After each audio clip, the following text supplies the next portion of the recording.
빌립보서 4장 1절에서 9절까지 말씀입니다. 빌립보서 4장 1절에서 9절.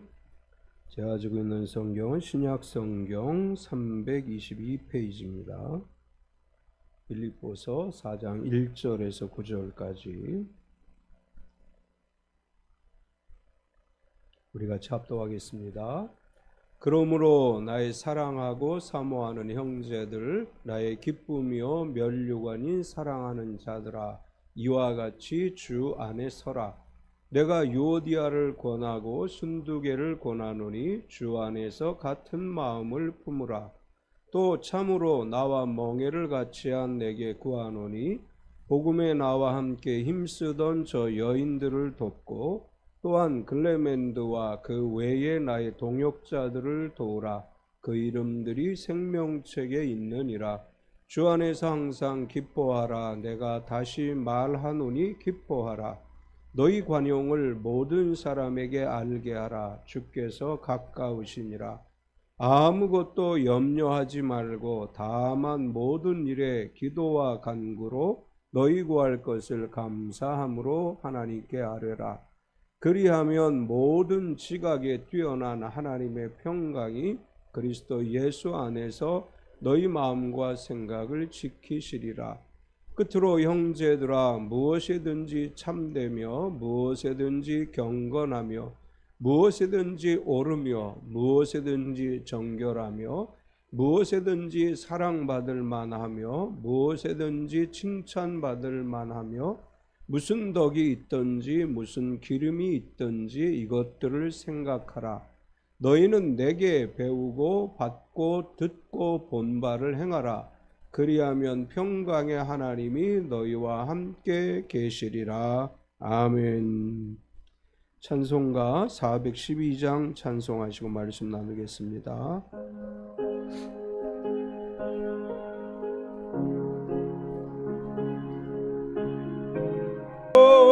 아멘. 우리 서로 환영하겠습니다. 주님의 이름으로 당신을 환영합니다. 앞 옆 사람을 박수로 환영하겠습니다. 주님의 이름으로 환영합니다. 서로 축복하겠습니다. 몸은 건강하게, 마음은 평안하게, 삶은 행복하게.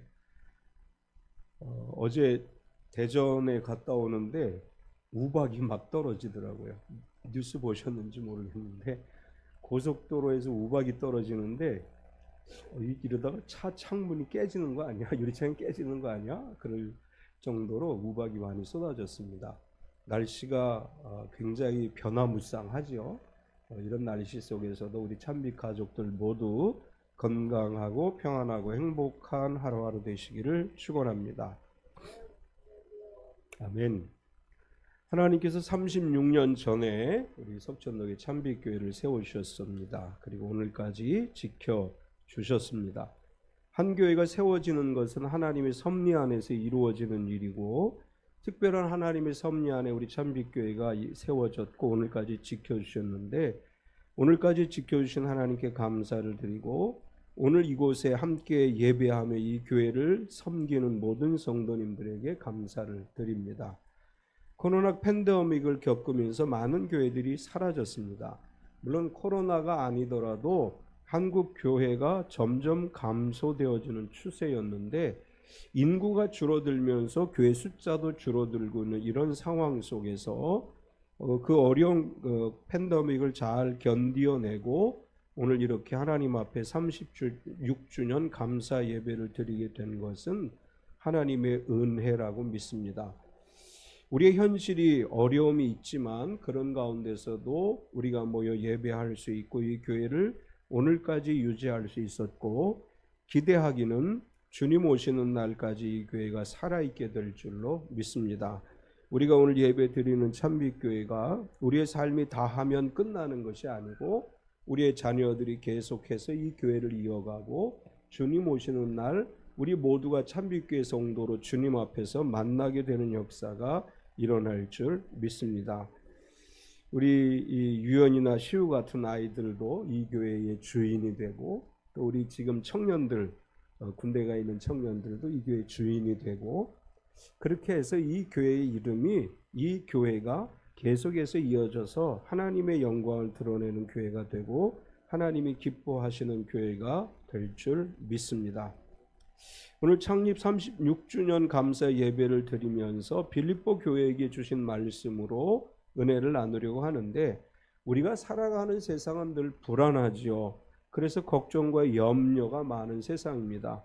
그동안 잠잠했던 중동에 다시 전쟁이 발발했지요. 하마스의 기습 공격으로 인해서 이스라엘이 전혀 예측하지 못했던 기습 공격을 당해서 지금 전쟁이 점점 더 확전 일로로 나아가고 있습니다. 우리가 전쟁이 아니더라도 자연재해라든지 생각하지 않았던 여러 가지 일들이 우리 가운데 일어납니다. 갑자기 사고가 일어난다든지 예기치 못했던 일들이 일어나는 것이 사람들이 살아가는 세상의 일반적 현상이라고 할 수 있습니다. 내일 일은 난 몰라요. 우리가 찬양하듯이 내일 일은 우리에게 어떤 일이 일어날지 모릅니다. 전쟁이나 자연재해 같은 일이 아니더라도 인간관계나 사업이나 직장에서 발생하는 여러 상황들로 인해서 두려워하거나 불안함을 느낄 수 있습니다. 심지어 신앙생활을 하는데도 공동체 안에서, 교회 공동체 안에서도 불안을 느낄 수 있습니다. 오늘 본문에 보면 빌립보 교회 안에 의견이 다른 두 분의 갈등으로 인해서 교회 안에 여러 가지 불안적 요소들이 있었다고 하는 것입니다. 교회가 하나님을 위해 열심히 일하려다 보면 의견이 다른 경우들이 있죠. 근데 이 의견이 다를 때 극한 대립을 하게 되면 예배 드리는 것, 교회 와서 예배 드리는 것도 불편하고 나는 누구 편을 들어줘야지, 이런 불편함이 있을 수 있습니다. 교회 안에서 발생하는 이런 불편함 속에서 바울 사도는 교회 공동체가 하나님이 주시는 평안을 누려야 되고 하나님이 주시는 평강이 교회 공동체에게, 개인에게 임하기를 오늘 말씀에서 선포하고 있습니다. 우리가 어떤 상황에 처하게 되든지 평강의 하나님이 우리와 함께 하신다면 우리에게 어떤 어려움도 이길 수 있는 힘이 우리 가운데 임할 줄로 믿습니다. 평강의 하나님이 임하셔서 교회를 지켜주시고 교회 공동체를 지켜주시고 성도 한 사람 한 사람을 지켜주실 줄 믿습니다. 오늘 그런 의미에서 바울 사도를 통해서 주시는 말씀을 중심으로 해서 평강의 하나님이 함께 하신다, 이런 제목으로 은혜를 나누려고 합니다. 우리가 평강의 하나님이 나와 함께 하시기를 소원하며 살아가면 걱정, 근심, 염려 없는 복된 삶을 살아갈 수 있는데, 어떻게 하면 우리가 평강의 하나님과 함께하는 삶을 살아갈 수 있는가? 오늘 성경에서 바울은 이렇게 우리에게 권면합니다. 첫 번째로 주 안에 서라, 이렇게 말해요. 우리가 주님 안에 굳건하게 서면 어떤 상황에서도 염려하거나 두려워하지 않고 하나님이 주시는 평강을 누리며 살아갈 수 있다고 하는 것입니다. 바울 사도는 빌립보 교회에게, 그리고 오늘 이 시대를 살아가는 모든 그리스도인들에게 주 안에 서라, 이렇게 말씀을 합니다. 이제 교회 공동체가 주 안에 굳건하게 서게 되기 위해서는 어떻게 해야 되느냐? 우리가 주 안에 선다는 건 두 가지 개념이 포함되는 거죠. 우리 개인이 주 앞에 서야 되고 교회 공동체가 주 안에 서야 되는데, 교회 공동체가 주 안에 서기 위해서는 같은 마음을 품으라, 이렇게 말씀을 해요. 1절과 2절을 보면 그러므로 나의 사랑하고 사모하는 형제들, 나의 기쁨이요 면류관이 아닌 사랑하는 자들아, 이와 같이 주 안에 서라. 내가 유오디아를 권하고 순두개를 권하노니 주 안에서 같은 마음을 품으라. 바울은 빌립보 교회에서 일어나고 있는 분쟁에 대해서 알고 있었습니다. 그래서 빌립보 교회에게 편지를 보내면서 마지막 부분에 그 문제에 대해서 이야기를 하면서 갈등하고 대립하고 있는 교회 안에 봉사자들에게 너희는 주 안에서 같은 마음을 품으라, 이렇게 권면하고 있습니다. 우리가 주 안에 서기 위해서 필요한 것은 나 개인의 신앙 고백이 있어야 되고, 그리고 교회 공동체가 같은 마음을 품고 하나님을 섬길 때 우리는 주 안에 설 수 있는 것입니다. 우리가 각기 다른 마음을 가지고 있다면, 하나된 마음이 아니라면 교회 공동체가 주님 앞에 설 수 없습니다. 오늘 이 두 분이 어떤 문제로 갈등하고 대립하는지 우리는 모릅니다. 구체적으로 왜 이 사람들에게 갈등이 있었는지를 바울은 기록하지 않습니다. 단지 이 두 사람은 하나님의 영광을 가리기 위해서 대립하고 갈등하는 것이 아니고 교회의 영광을 위해서 하나님의 일을 위해서 서로 헌신적인 일을 하다가 불편한 관계가 됐다고 하는 것입니다. 이제 우리가 교회에 어떤 일을 하려고 할 때 의견이 다를 수 있잖아요. 오늘 우리 36주년 감사 예배를 우리 정희수 집사님하고 또 우리 차진선 집사님 두 분이 준비하셨는데 두 분이 조금 의견이 다를 수도 있죠. 뭐 하다 보면 우리 이렇게 하자 그럼 아니야 뭐 이럴 수도 있고, 두 분이 지금 뭐라 하면 우린 절대로 아닙니다 이렇게 고개를 절레절레 흔드는데, 사실은 어떤 일을 하다 보면 의견이 좀 달라질 수 있어요. 뭐 수련을 한다든지 어떤 행사를 하려고 할 때 나는 이렇게 생각하는데 이렇게 했으면 좋겠어, 근데 또 상대방은 그렇지 않아 이렇게 했으면 좋겠어, 이런 의견 대립이 생길 수 있는 거죠. 요디아와 순두계라고 하는 분이 그렇게 의견 대립이 생긴 거예요. 교회 안에서 어떤 일을 하려고 하다가 하나님 나라를 위해서 뭔가를 하려고 하다가 보니까 자기가 생각하는 대로 하는 게 더 나을 것 같다 이렇게 주장하다 보니까 의견 대립이 됐어요. 근데 이제 문제는 뭐냐면 두 사람이 의견이 다르면 주변에 있는 사람들이 불편하죠. 이 사람 말을 들어줄 수도 없고 이 사람 말을 들어줄 수도 없어요. 그러다 보면 이제 편이 갈라져요. 이 사람 말을 들어주는 이 사람 편에 서는 사람이 있고 또 반대편에 서는 사람이 있고, 그러다 보면 교회 공동체가 사실은 하나님의 일을 열심히 하려다가 갈등이 생기는 거예요. 이런 상황에서 바울은 뭐라고 얘기하느냐 하면, 너희가 주님을 위해 충성되게 일하려다가 생각이 다른 것이기 때문에 계속해서 갈등하지 말고 마음을 같이 해서 같은 마음을 품고 이 상황을 잘 극복해 나가야 된다 이렇게 권면하는 것입니다. 교회는 다양한 사람들이 모이죠. 고향도 다르고 언어도 다르고 성씨도 다르고 생각도 다르고 다 달라요. 이 다른 사람들이 모여서 하나의 교회 공동체를 이루어 간다고 하는 것은 갈등의 요소가 늘 내재해 있다고 하는 것이에요. 갈등의 요소가 내재되어 있는 교회 공동체는 끊임없이 성령의 하나 되게 하심에 따라서 마음을 같이 하는 노력을 해야 된다고 하는 것입니다. 서로 다른 생각이더라도 내 생각을 양보하고 상대를 존중해주고 성령 안에서 우리를 맡길 때 같은 마음을 품을 수 있습니다. 우리가 항상 성령이 나에게 뭐라고 말씀하시는지, 성령께서 무엇을 원하시는지, 하나님은 무엇을 원하시는지를 생각한다면 같은 마음을 품을 수 있습니다. 우리가 같은 마음을 품기 위해서 양보하고 상대를 인정합시다. 그러면 우리가 주님 안에 설 수 있는 거예요. 또 우리가 주 안에 서기 위해서는 어떻게 하라고 얘기하느냐 하면 서로 도우라 이렇게 말씀을 해요. 3절을 보면 또 참으로 나와 멍에를 같이 한 내게 구하노니 복음에 나와 함께 힘쓰던 저 여인들을 돕고 또한 글레멘드와 그 외에 나의 동역자들을 도우라. 그 이름들이 생명책에 있느니라. 빌립보 교회가 주 안에 서기 위해서는 먼저 한 마음을 품어야 되고 그 다음에는 서로 도와주라. 여기 보면 바울은 이렇게 표현했어요.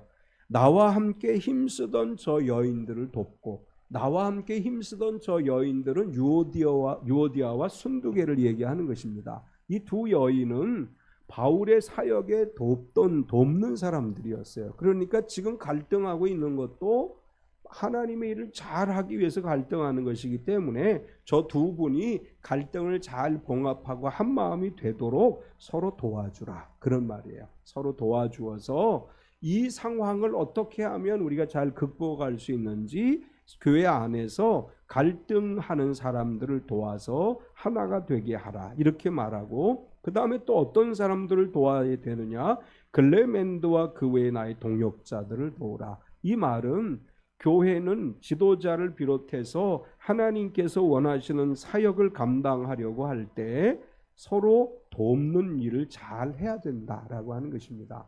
우리가 교회를 이끌어가는 목회자 또 장로님들 권사님들을 잘 도와서 하나님의 일을 잘 할 수 있도록 해야 된다 이렇게 이야기하는 것입니다.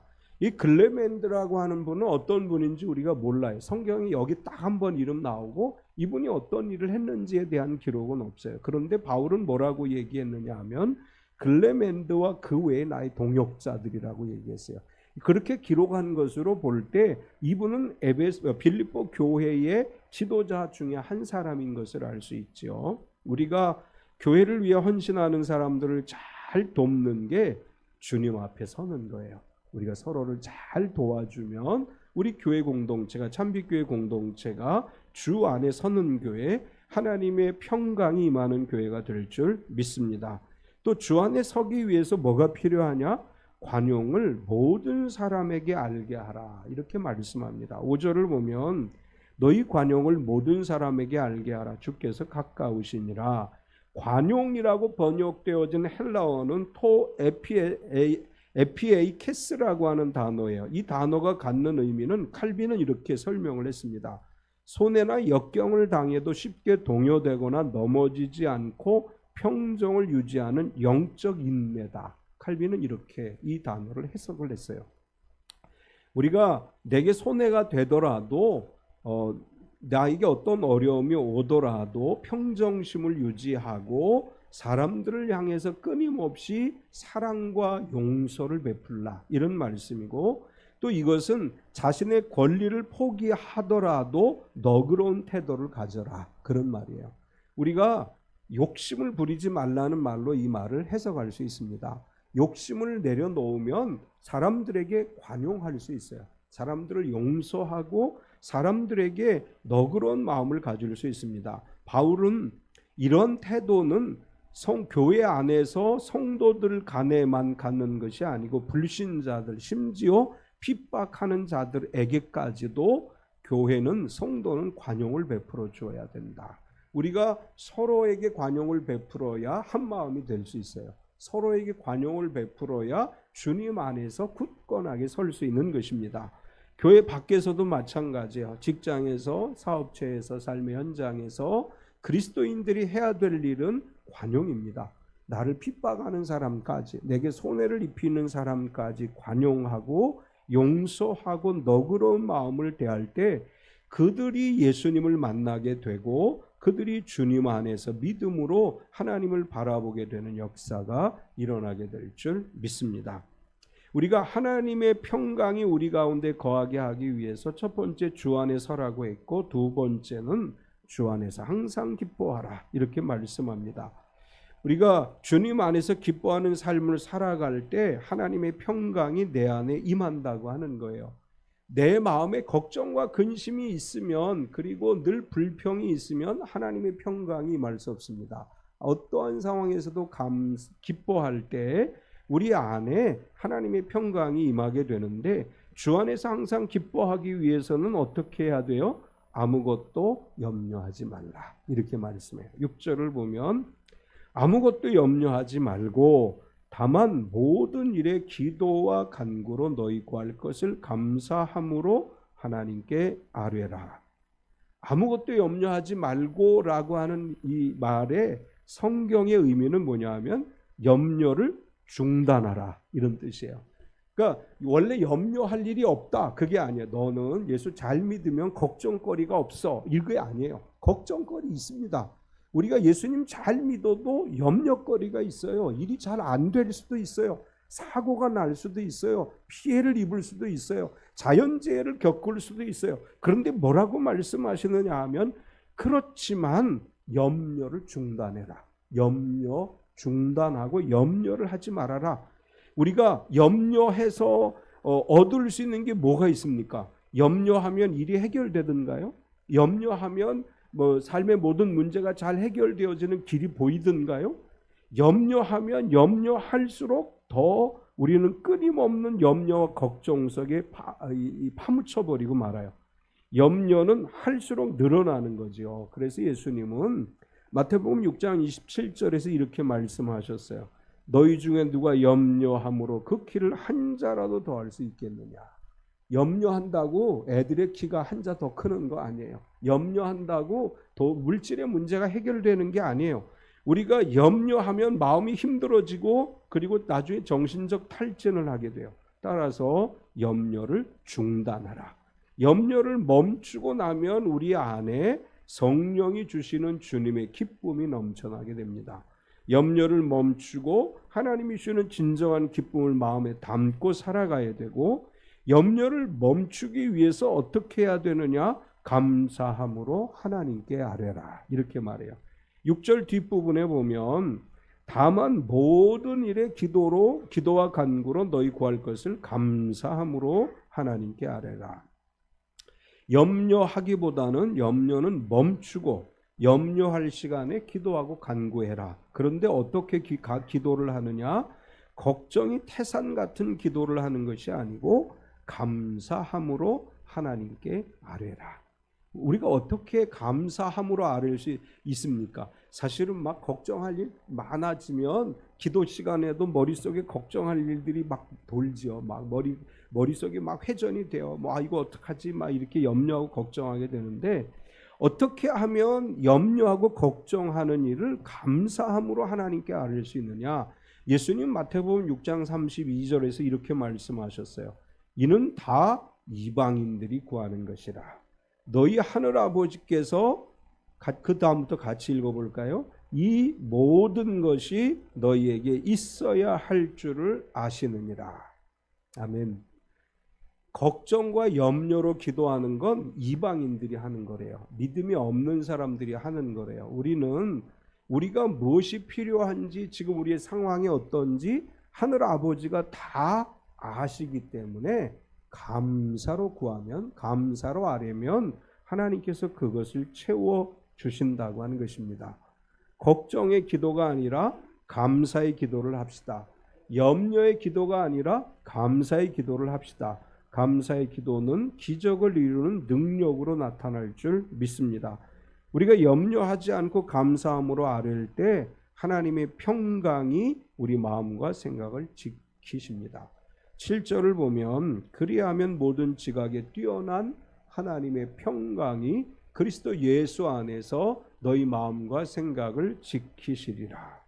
모든 지각에 뛰어난 하나님의 평강이라고 하는 말은, 하나님은 평강을 우리에게 누리게 하시는 분이시고, 하나님이 주시는 평강은 인간의 이해를 초월하는 것이다 라고 하는 말입니다.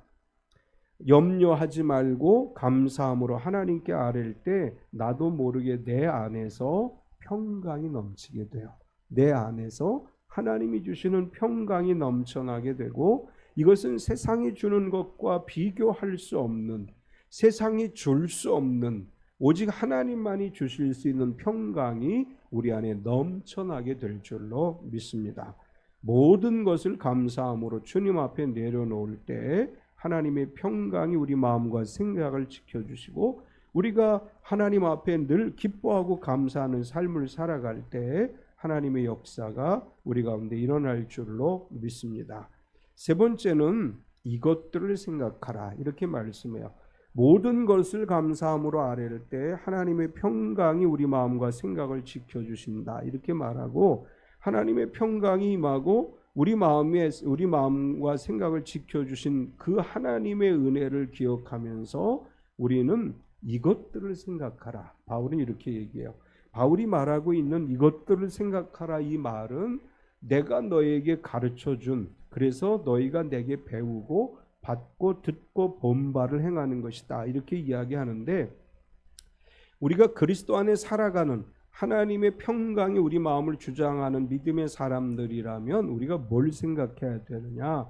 가장 먼저 생각해야 될 것은 참되고 옳은 것을 생각하라, 이렇게 말씀을 해요. 8절을 보면 끝으로 형제들아 무엇에든지 참되며 무엇에든지 경건하며 무엇에든지 옳으며 무엇에든지 정결하며 무엇에든지 사랑받을 만하며 무엇에든지 칭찬받을 만하며 무슨 덕이 있든지 무슨 기름이 있든지 이것들을 생각하라. 여기서 6가지를 이야기했어요. 우리가 이런 생각을 해야 된다. 그런데 제일 먼저 등장한 단어가 참되며라고 하는 단어가 등장을 하죠. 참되다라고 하는 말은 허위와 거짓이 없다라는 말이고, 하나님은 거짓이 없으신 분이십니다. 하나님은 참되신 분이십니다. 성경 말씀에는 거짓이 없습니다. 우리가 믿는 하나님이 참되신 분이시기에 우리는 참되신 하나님, 진리이신 하나님, 그 하나님을 믿는 성도로서 항상 참되고 진실된 것을 생각하고 그것을 마음에 담고 살아갈 때 하나님의 평강이 임한다고 하는 것이고, 참되다라고 하는 단어와 연결되어진 단어는 오르며라고 하는 단어로 볼 수 있습니다. 우리는 진실하고 의로운 것을 따르는 성도로서 하나님께 인정을 받아야 되고, 옳고 그른 것이 무엇인가를 분별할 줄 알고 옳은 것을 따라서 거짓이 아닌 하나님의 참된 진리 안에 살아가는 성도가 되어야 될 줄 믿습니다.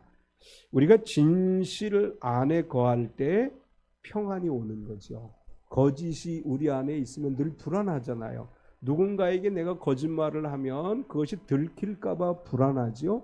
우리가 진리를 따라 살아가면 진리의 영이 우리 안에 오셔서 우리를 평안하게 하시는데, 거짓 영을 따라가면 늘 불안, 초조, 염려가 가득하게 돼 있어요. 우리가 주님 안에서 참되고 옳은 것을 생각하고 따라가면 하나님의 평강이 우리 안에 임할 줄로 믿습니다. 계속해서 경건하며 정결한 것을 생각하라. 8절에 이제 단어 가운데 두 번째 단어가 경건이라고 하는 단어고, 네 번째 단어가 정결이라고 하는 단어예요. 경건이라고 하는 단어의 헬라어 의미 속에는 존경이라고 하는 의미가 포함되어 있습니다.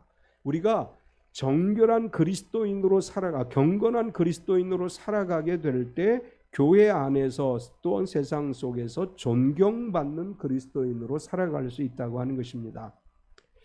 우리 서로를 존경하는 참빛교회 공동체가 되어야 될 줄 믿습니다. 우리 서로를 존경합시다. 서로를 존중합시다. 그렇게 하기 위해서 우리의 경건한 신앙을 유지하고 경건하게 하나님을 경외하게 될 때 우리 안에 서로를 존중하는 마음이 생기고 우리 교회 공동체 안에 주님이 주시는 평강이 임할 줄로 믿습니다. 정결이라고 하는 헬라어는 하그노스라고 하는 단어예요. 이 말은 순결과 거룩이라고 하는 뜻입니다. 우리가 정결한 그리스도인, 순결하고 세속적이지 않고 신앙 중심적 삶을 살아갈 때 세상이 주지 않는 평안이 우리 가운데 임하게 될 줄 믿습니다. 계속해서 사랑받을 만하며 칭찬받을 만하다, 이렇게 해야 한다, 이렇게 말씀하죠. 사랑받을 만하다라는 말은 사랑스러운이라는 뜻을 가지고 있습니다. 우리 참빛교회 모든 성도들이 사랑받을 만한 신실한 믿음의 사람들인 줄 믿습니다.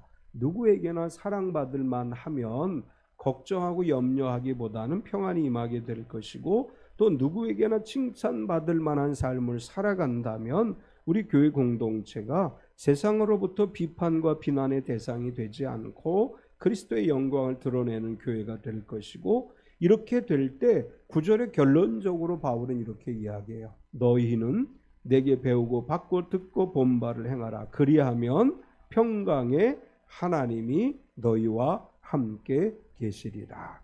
이제 1절에서 9절까지의 결론이에요. 우리가 이렇게 주님 앞에 서서 굳건한 믿음으로 항상 기뻐하며 살아가고, 또 우리가 주님께 배운, 성경을 통해서 배운 말씀대로 살아가게 될 때, 그것들을 생각하고 살아갈 때 평강의 하나님이 우리와 함께 하실 줄 믿습니다. 우리 참빛교회 모든 성도 안에 하나님이 주시는 평강이 넘치고, 우리 교회 공동체가 평강이 넘치고 삶의 현장에 그리스도의 평강이 가득한 삶이 되시기를 축원합니다. 참 좋으신 하나님 감사합니다. 언제나 우리를 사랑하시는 주님의 은혜로 창립 36주년 감사 예배를 하나님 앞에 드렸습니다. 오늘 우리에게 주신 이 말씀처럼 우리가 살아가는 세상에는 불안과 염려와 두려움이 있지만 하나님의 평강이 넘치는 참빛교회 모든 가족이 되게 하여 주시옵소서. 어떠한 상황에서도 주님 안에 굳건하게 서서 염려하기보다 기뻐하고 하나님께 감사로 기도하며 살아가는 삶이 되게 하여 주시고, 언제나 말씀을 통해 우리가 배운 것을 생각하고 말씀대로 살아가는 참빛교회 모든 성도가 되게 하여 주시옵소서. 예수님의 이름으로 기도드리옵나이다. 아멘.